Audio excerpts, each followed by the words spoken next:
할렐루야! 5월 21일 화요일입니다. 오늘 새로운 은혜, 기도하심으로 함께 시작하시겠습니다. 살아계신 하나님, 감사를 드립니다. 우리에게 새날을 열어주시고 오늘도 생명 허락하셔서 호흡하게 하시고 사명을 향하여 살아갈 수 있는 은혜 허락하시니 감사를 드립니다. 오늘도 주의 성령으로 임재하셔서 말씀을 사모하며 기도하며 하나님의 임재를 구하며 나아가는 모든 자리마다 충만함으로 함께 하시고 기름 부어주셔서 오늘도 주님의 그 음성을 기쁨으로 맞는 귀한 날이 될 수 있도록 주님 자리마다 함께하여 주실 것을 믿습니다. 말씀하여 주옵소서. 예수님의 이름으로 감사하며 기도합니다. 아멘. 네, 여러분 오늘은 잠언 말씀입니다. 10장 18절에서 32절까지 오늘 본문 말씀을 함께 들으시고 말씀을 나누시도록 하겠습니다. 미움을 감추는 자는 거짓된 입술을 가진 자요 중상하는 자는 미련한 자이니라. 말이 많으면 허물을 면하기 어려우나 그 입술을 제어하는 자는 지혜가 있느니라. 의인의 혀는 수는과 같거니와 악인의 마음은 가치가 적으니라. 의인의 입술은 여러 사람을 교육하나 미련한 자는 지식이 없어 죽느니라. 여호와께서 주시는 복은 사람을 부하게 하고 근심을 겸하여 주지 아니하시느니라. 미련한 자는 행악으로 낙을 삼는 것 같이 명철한 자는 지혜로 낙을 삼느니라. 악인에게는 그의 두려워하는 것이 임하거니와 의인은 그 원하는 것이 이루어지느니라. 회오리 바람이 지나가면 악인은 없어져도 의인은 영원한 기초 같으니라. 게으른 자는 그 부리는 사람에게 마치 이의 식초 같고 눈의 연기 같으니라. 여호와를 경외하면 장수하느니라. 그러나 악인의 수명은 짧아지느니라. 의인의 소망은 즐거움을 이루어도 악인의 소망은 끊어지느니라. 여호와의 도가 정직한 자에게는 산성이요 행악하는 자에게는 멸망이니라. 의인은 영영이 이동되지 아니하여도 악인은 땅에 거하지 못하게 되느니라. 의인의 입은 지혜를 내어도 패역한 혀는 배임을 당할 것이니라. 의인의 입술은 기쁘게 할 것을 알거늘 악인의 입은 패역을 말하느니라.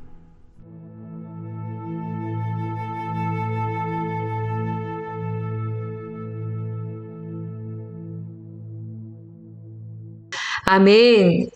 네, 여러분 오늘 큐티인 본문 말씀의 묵상 제목은 지혜로 낙을 삼는 의인입니다. 지혜로 낙을 삼는 의인.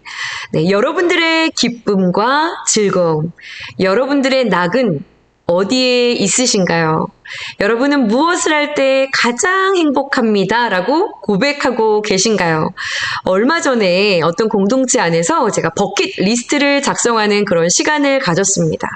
함께하는 그 공동체 안에 계셨던 그 분들과 나의 인생의 남은 날이 얼마 되지 않았다면 이라는 가정하에 이 버킷리스트를 작성하는 것이었어요. 그런데 이 버킷리스트라는 것을 작성해 보니까 내 안에 정말 내가 간절하게 원하는 그런 니드, 갈망, 소망이라는 것, 내가 무엇에서 진정한 기쁨과 즐거움을 찾는지가 여실하게 다 드러나더라고요. 여러분들도 한번 기록해 보세요. 이 버킷리스트, 네. 나의 진정한 즐거움과 기쁨, 나는 무엇을 할 때 가장 행복하고 기쁘다라고 고백하는 자인가. 여러분 오늘 말씀을 묵상하시고 또 큐티 하시면서 여러분들이 오늘 잠언 말씀이 가리키는 그 방향, 지혜로 낙을 삼는 의인의 자리에 여러분 모두가 서실 수 있는 은혜가 있기를 소원합니다. 그러니까 그림을 보시면서 함께 오늘 좀 말씀을 나눠보도록 하겠습니다. 네, 오늘 잠언 묵상 말씀 안에서도 우리가 발견할 수 있는데요. 잠언이라든지 전도서와 같은 그런 지혜문학서 안에는 어떤 두 가지의 상반되어지는 그런 개념들을 대조하고 대비하면서 아주 극명하게 이 두 개념이, 대상이 어떠한 차이를 보이고 있는지에 대해서 설명하고 있는 그런 표현 방법들이 나오죠.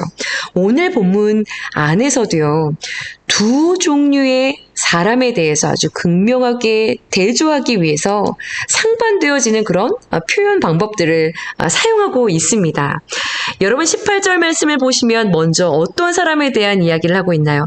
네, 끝부분에 보시면 미련한 자에 대한 설명을 하고 있습니다.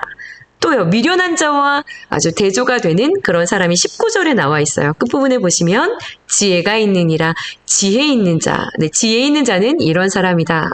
자, 그렇다면 비슷한 개념, 다른 표현이죠. 의인은 어떤 사람인지 20절에는 다른 표현으로 의인에 대한 설명을 하고 있고요. 그 20절을 계속 보시면 의인과 대조가 되는 사람으로 악인에 대한 개념을 설명하고 있습니다. 악인과 의인에 대한 표현이 제일 많죠. 이 잠언에는요.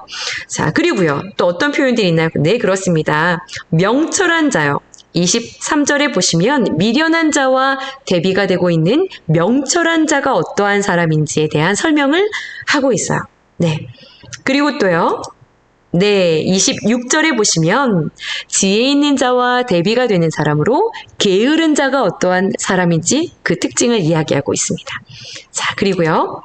네, 미련한 자와 대비가 되는 그런 사람으로 정직한 자, 29절입니다. 정직한 자가 어떠한 특징을 가지고 있는지. 자, 여러분, 그림으로 색깔로도 이렇게 대조가 되어 있지만 어떠한 쪽에 서고 싶으신가요? 네. 악인과 미련한 자, 그리고 게으른 자, 의인과 지혜 있는 자, 명철한 자, 정직한 자.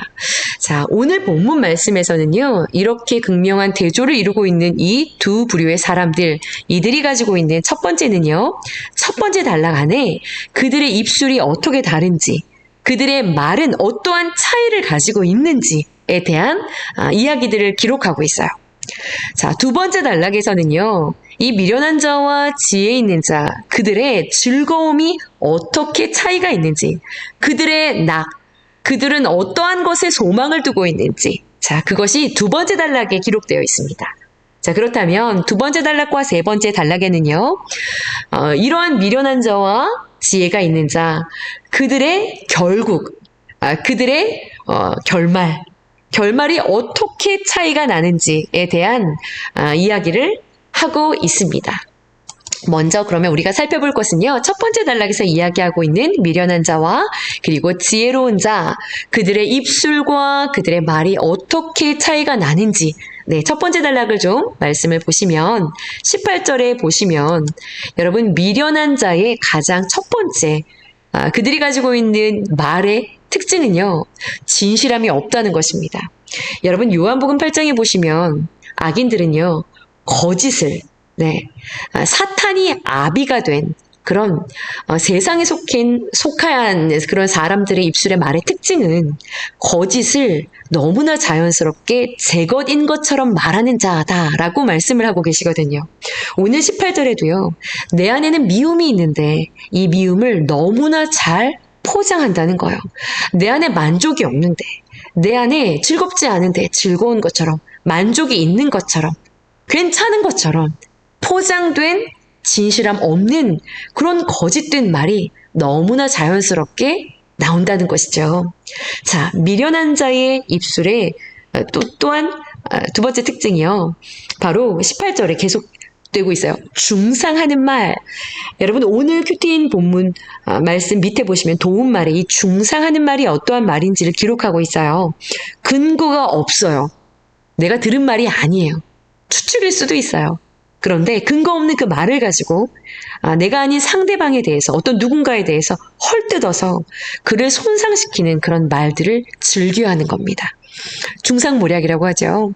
이런 중상하는 말을 아주 잘하고 즐거워하는 그런 입술을 가지고 있는 이들이 아주 미련한 자들이다 라고 이야기하고 있어요. 네, 이 미련한 자들의 세 번째 입술의 특징에 대한 이야기를 하고 있는데요.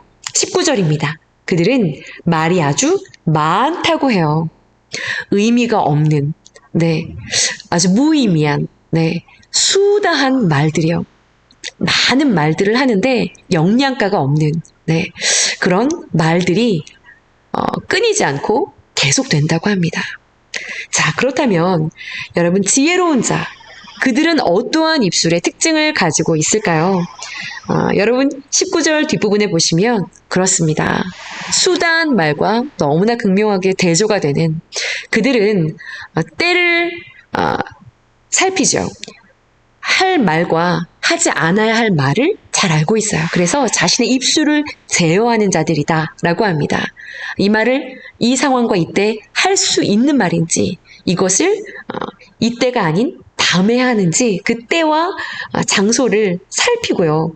입술을 제어할 수 있는 그런 지혜가 있는 자들. 또요. 그들은요. 20절에 보시면 그들의 혀는 순은 같다고 해요. 다른 것이 조금도 섞이지 않은 순수한 은.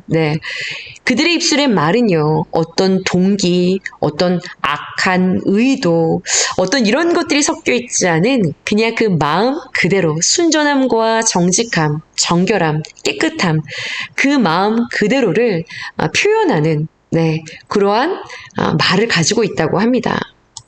또요, 21절을 보시면 이러한 지혜로운 자들의 입술의 말은요, 그래서 많은 사람들에게 유익을 끼친다고 해요. 많은 사람들을 옳은 길로 오게 하는 그런 교육을 할 수 있는 그런 입술이라고 합니다. 자, 그렇다면 여러분, 두 번째. 미련한 자와 지혜로운 자, 그들의 즐거움은 무엇에 있을까요? 여러분 23절 말씀을 보시면 미련한 자들은요, 그들의 즐거움을요, 행악에 두고 있다고 합니다. 악을 행하는 것, 악을 행하는 것을 그렇게 즐거워한다고 해요. 자, 그렇다면 지혜로운 자들은 그들의 즐거움이 어디에 있을까요? 오늘 23절 뒷부분에 보시면 그들은 명철한 자들은 지혜로 낙을 삼느니라.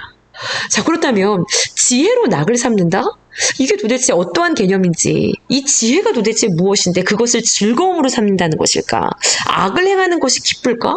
누군가를 찌르고 아프게 하는 것, 그것이 기쁠까? 자, 여러분, 이 개념을 조금 더 쉽게 설명하기 위해서 여러분 한 구절 찾아보기를 원하는 말씀이 있어요. 고린도전서 1장 24절 그리고 30절 말씀인데요. 고린도전서 1장 24절과 30절 말씀입니다. 고린도전서 1장 24절에는요. 성경이 말하는 그 지혜, 이 지혜가 무엇을 이야기하는지 이야기하고 있어요.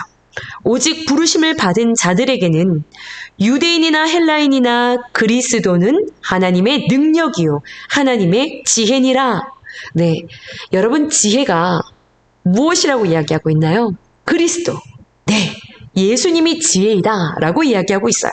10절을 보시면 너희는 하나님으로부터 나서 그리스도 예수 안에 있고 예수는 하나님으로부터 나와서 우리에게 지혜와 의로움과 거룩함과 구원함이 되셨으니 예수님은 하나님께로부터 와서 우리 안에 지혜가 되었으니 그 예수께서 그 안에 들어와 계신 사람들, 예수님 자체가 여러분 지혜라는 이야기예요.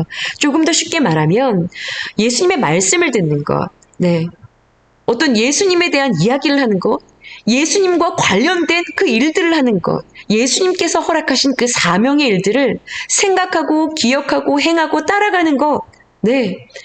자, 그렇다면 반대로요.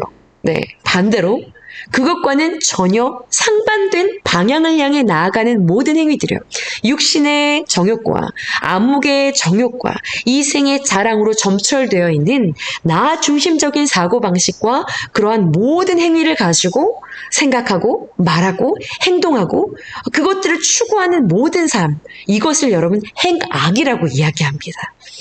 그러니요, 그 행악을 기뻐하고 즐거워하고 그것에 투자하고 그것에 쉼을 누리고요. 그것을 할 때 미소가 지어지는 여러분 그들은 미련한 자의 자리에 있는 자들이다 라고 이야기하고 있고요. 이러한 예수님으로부터 비롯된 모든 것을 진정으로 마음으로부터 기뻐하고 만족해하는 자들, 이러한 자들이 지혜로운 자들, 그리고 의인의 자리에 선 자들이라는 것. 그렇다면 미련한 자와 지혜로운 자, 그들의 결국은 어떻게 차이가 나는지 여러분 두 번째 단락과 세 번째 단락에 이렇게 나옵니다. 자, 그들의 결국이요. 24절에요. 악인들은요. 두려워하는 것이 그들에게 임한다. 반면에 의인들은요. 그들이 인생 가운데 일생 가운데 원했던 바로 그것이 그들의 시간 속에 이루어진다라고 말씀하고 계세요. 그리고요. 장수의 복을 이야기하네요. 지혜로운 자 그들에겐 장수의 복이 임한다라고 말씀하고 계시고요. 반면에 미련한 자들은요. 짧은 수명, 그들의 수명이 짧아지느니라 27절 말씀입니다. 28절에 지혜로운 자는요. 네. 같은 맥락이죠. 소망으로 즐거워지고요. 악인들은 그들의 소망이 끊어진다. 네, 28절이죠. 29절 말씀에 하나님의 말씀은 지혜로운 자들에게 보호가 되고 산성이 되지만 미련한 자들에겐 하나님의 말씀이 심판의 잣대가 되고요. 멸망이 된다라고 이야기하고 있어요. 30절을 보시면은요. 지혜로운 자에게 영영이 이동되지 않는 은혜가 있다라고 해요. 절대로 그 뿌리가 흔들리지 않는 그런 은혜가 있다라고 합니다. 그러나 반면에 악인들은요. 바람에 부는 겨와 같이 땅에 거하지 못하게 되어지는 뿌리가 뽑혀지는 그러한 자리에 앉게 된다라고 이야기하고 있어요. 네. 마지막으로요. 지혜로운 자 그들의 결국 그들은 31절 말씀입니다. 그들의 입술에서는 끊임없는 그 지혜의 열매가 맺힌다라고 해요. 항상 지혜를 내어온다 이렇게 이야기하고 있어요. 그런데 31절에 보시면 반면에 미련한 자들은요. 그들의 혀가 배임을 당한다. 그들의 혀가 배임을 당한다라고 이야기하고 있습니다. 여러분 한번 생각해 보세요. 그들의 결국 너무나 차이가 있습니다. 그렇죠? 두려워하는 것이 임하고 땅에 거하지 못하고 그 수명이 짧고요. 멸망을 당하게 되고 소망이 끊어져 결국 배임을 당하게 되어지는 이러한 결국을 맞이하지 않기 위해서 여러분 우리가 어떻게 해야 할까요? 저희가 무엇을 해야 할까요? 오늘 본문 말씀을 가만히 들여다보면 그렇다면 입술의 말을 바꿔야 하나? 말을 좀 줄여야 하나? 거짓된 말이 아니라 수는 같은 혀를 만들어서 입술을 좀 제어하고 꽉 묶고 좀 진실한 말, 좀 누군가를 가르칠 수 있는 그런 말을 좀 공부하고 배워서 우리들의 입술의 말을 바꿔야 하나? 그렇게 생각할 수 있겠죠. 입술의 말을 바꿔야 하는구나. 그렇게 생각할 수도 있습니다. 우리의 낙을 행악이 아니라 세상에 두는 것이 아니라 지혜에 두어야 하는가? 그렇게 해야 하는가? 그렇게 생각할 수도 있습니다. 틀리지 않은 답이라고 생각합니다. 그런데 여러분 한번 생각해 보세요. 입술의 말, 수다한 말, 거짓된 말, 그리고 중상한 말, 순은과 같은 혀, 여러 사람을 교육하는 그런 입술, 입술을 제어하는 그런 입술. 여러분 이것은요. 열매입니다. 열매예요. 우리의 그런 행위 가운데 맺히는 열매이지요. 열매가 썩은 열매가 맺혔어요. 나의 그런 삶과 행위 가운데. 그럼 그 열매를 좀 주무르고 열매를 좀 바꿔단다고 해서 계속해서 좋은 열매가 맺힐까요? 여러분 그렇지 않죠. 열매를 아무리 때 빼고 광을 내봐야 열매는 열매에게 문제가 있는 것이 아니죠.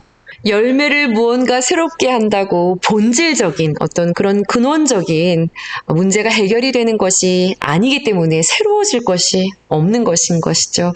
입술의 말을 조금 바꾼다고 해서 어떤 변화가 일어나는 것이 아닙니다. 자녀들에게 종종 입술의 말에 대한 이야기를 할 때가 있어요. 그런 말을 사용하지 말아라. 그런 단어 사용하지 마라. 예의 있게 말해라. 그러나 어떤 입술의 말을 좀 바꾼다고 해서 이게 완전히 이렇게 고쳐지는 것이 아니더라고요. 근본적인 변화가 일어나지 않고 있기 때문에 그래요. 여러분 열매가 이렇게 맺혔다라고 하는 것은 그 문제의 원인이 어디에 있는 것인가요? 그렇습니다. 뿌리에 있는 것이죠. 여러분 그들의 결국 배임을 당하고요. 그들이 뽑히어진다는 것은 여러분 그들이 그 뿌리가 얕든 썩었든 뿌리의 문제가 있기 때문인 것이죠. 그렇습니다. 네. 오늘 본문 말씀을 보시면 그들의 입술의 말, 그리고 그들의 낙, 그리고 그들의 결국, 그것은 실은 그 나무가 어디에 뿌리 내리고 있는지, 그 나무가 어디에 거하고 있는지에 대한 문제, 그것에 대한 열매이고 결과로 나타나고 있는 그런 말씀들이에요. 오늘 말씀을 가만히 들여다보면 그렇다면 그 입술의 말을 새롭게 하고 그리고 그들의 낙을 새롭게 하고 그래서 그들의 결국이 정말 새로울 수 있으려면 그들의 뿌리가 어떠해야 하는가 그것에 대한 근원적인 말씀을 하고 있는 말씀이 딱 한 구절이 발견이 되어집니다. 여러분 27절 말씀이에요. 10장 27절 말씀 보시면 그 방법이 나와 있어요. 네, 여호와를 경외하면 네, 여호와를 경외하는 것 여호와를 경외하는 것 바로 여호와를 경외하는 그 삶에 뿌리를 둔 자들은 입술의 말이 새로워지고요. 그리고 그들의 낙이, 그들의 즐거움이 달라지고요. 그리고 그들의 결국이 결과적으로 달라질 것이라는 것에 대한 이야기를 하고 싶으신 거예요. 네. 네, 개념이 이렇게 말씀 전체에 펼쳐져 있다 보니 화면을 조금 준비했는데 도움이 되셨는지 모르겠습니다. 오늘 큐티인 묵상간증 말씀 보시면 열등감에 그리고 인정 중독과 스스로를 증명하기 위한 자기 열심에 깊이 뿌리를 내리고 있었던 한 성도분의 묵상간증이 나와 있습니다. 맺히는 열매들이 반복해서 끊임없는 악한 그런 열매들을 맺으며 스스로가 너무나 괴로우셨다고 해요. 동료들을 끊임없이 정죄하는 입술의 말이요. 그리고 나도 죽이고 상대도 죽이는 그러한 입술의 말들. 네. 결국은 끝에 보시면 여호와를 경외하는 삶으로 뿌리 내리기로 결단하고 그리고 여호와 하나님을 의지하는 삶의 방향을 전환하셨다라고 하는 그런 묵상 간증이 기록되어 있습니다. 여러분들의 즐거움은 무엇에 있으신가요? 여러분들의 입술의 말은 어떠한 열매를 맺고 계신가요? 여러분, 문제는 뿌리에 있습니다. 우리가 예수 그리스도께 뿌리를 내리고 예수 그리스도 한 분을 경외하는 삶을 살아낸다면 여러분, 누가 시키지 않아도 입술에선 감사와 찬양이 늘 여러분 끊이지 않고 고백되어질 것이라고 분명히 확신합니다. 네, 여호와를 경외하는 삶이 여러분 지혜자의 삶입니다. 지혜를 말하는 단어 히브리어가 호크마입니다. 이 호크마는요, 주님과의 올바른 관계 안에서 나오는 삶의 모든 옳은 것들에 대해서 말하고 있어요. 거룩한 결단으로 여호와 경외하기를 힘쓰는 모든 삶의 에너지 그 방향을 통해서 여러분 하나님 앞에 아름다운 열매를 오늘도 맺으시고 삶으로 승리할 수 있는 저와 여러분들의 하루가 되어지기를 간절히 소원합니다. 우리들의 즐거움이 오직 지혜가 되시는 예수 그리스도 안에 있기를 소원합니다. 함께 기도하시겠습니다. 하나님 감사합니다. 오늘 하루 가운데 나의 입술의 열매를 살펴보길 원합니다. 내 마음의 기쁨이 나의 즐거움이 무엇에 있고 어디에 있는지 살펴보기를 원합니다. 그렇게 나의 뿌리가 오늘 무엇에 근거하고 있는지 삶의 점검이 있는 하루가 되어지기를 원합니다. 사랑하는 주님 당신만이 우리의 유일한 낙이 되고 즐거움이 되기를 원합니다. 마음 깊은 곳에서 그 중심에서부터 주님 당신 한 분이 나의 유일한 기쁨입니다 라고 고백할 수 있는 그러한 고백과 삶의 결단이 있는 하루가 되어지기를 원합니다. 주님 그래서 정말 하박국 선지자처럼 난 여호와로 말미암아 나의 구원의 하나님으로 말미암아 나는 기뻐하고 즐거워하리로다.